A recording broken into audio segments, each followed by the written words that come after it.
everybody. Thanks for joining me on CodeChat. I'm Code Foster, and I'm standing next to Paul from Octopus Deploy. How's it going? Hey, good, thank you. How are you? Good.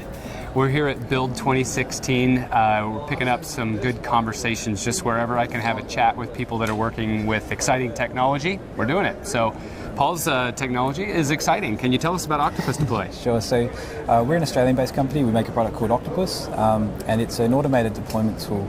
So basically what we do is we help customers take the apps that they're building and we package it up and then we deploy it to all the environments they want to run it in. So mostly on-premise deployments. So if you've got IIS servers running Windows, we can take your ASP.NET application, package it up, put it out to all the machines that it needs to run on, and configure it for all the different environments, so different connection strings, app settings, that sort of stuff.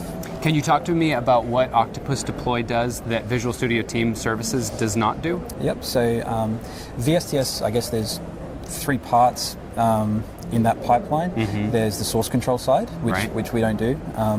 There's the build side where it's compiling code and running tests, and again, we don't do that.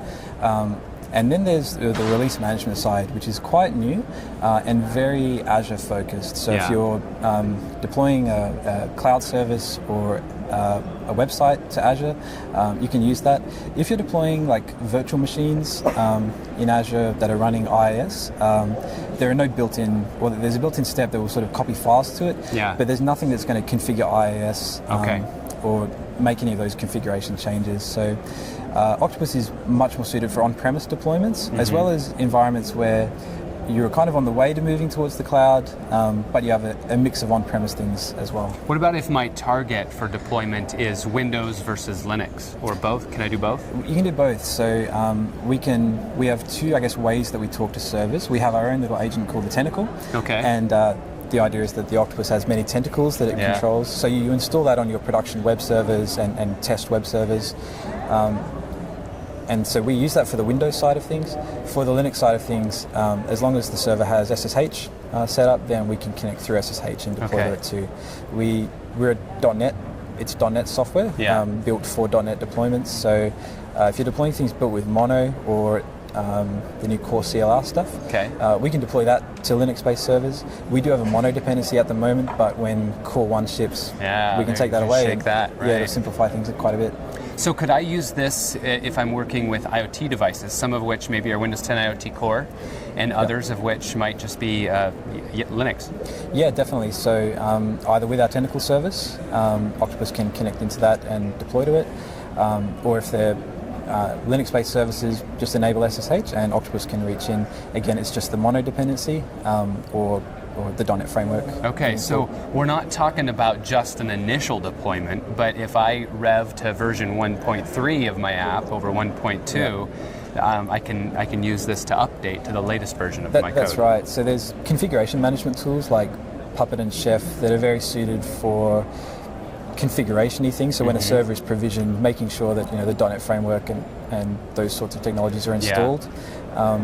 But when you're like a project team, so imagine like a team of 5 developers, you're working on a new project, and every week you've got a new release that you want to put out so that users can start using it.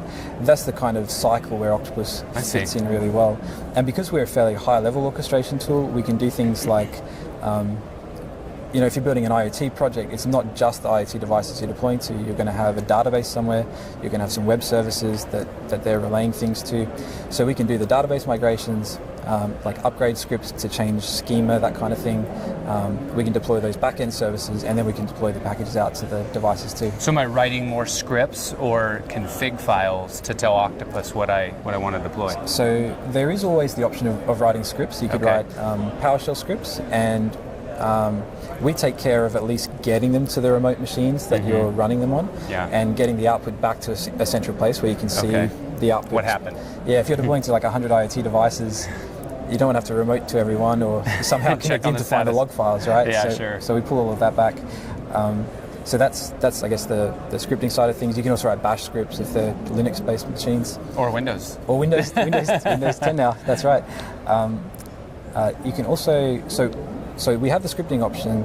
For a lot of common developer tasks, we have built-in high-level settings that you can just configure as part of because Octopus has a graphical UI, which is a web application.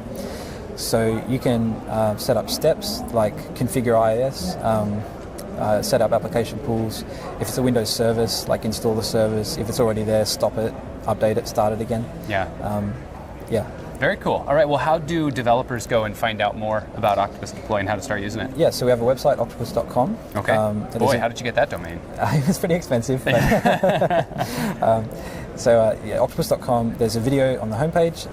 You can download, watch the video, shows how to set it up. We try to make a product that's pretty easy to install and get started with. Pricing is free for small teams, so if you've got a team of 5 developers deploying to 10 machines, it's completely free, and it's not a very expensive product as you go beyond. For unlimited developers deploying to unlimited devices, it maxes out at $5,000, so fairly affordable. Yeah. Wonderful. Cool. All right. Well, thanks, Paul, for having a chat with me. That sounds like it. I mean, I got to see a little bit of it, and it is really exciting technology. Thanks. So enjoy the rest of Build. Cool. Thanks. Thanks for having me. Thanks for joining us on CodeChat. See you next time.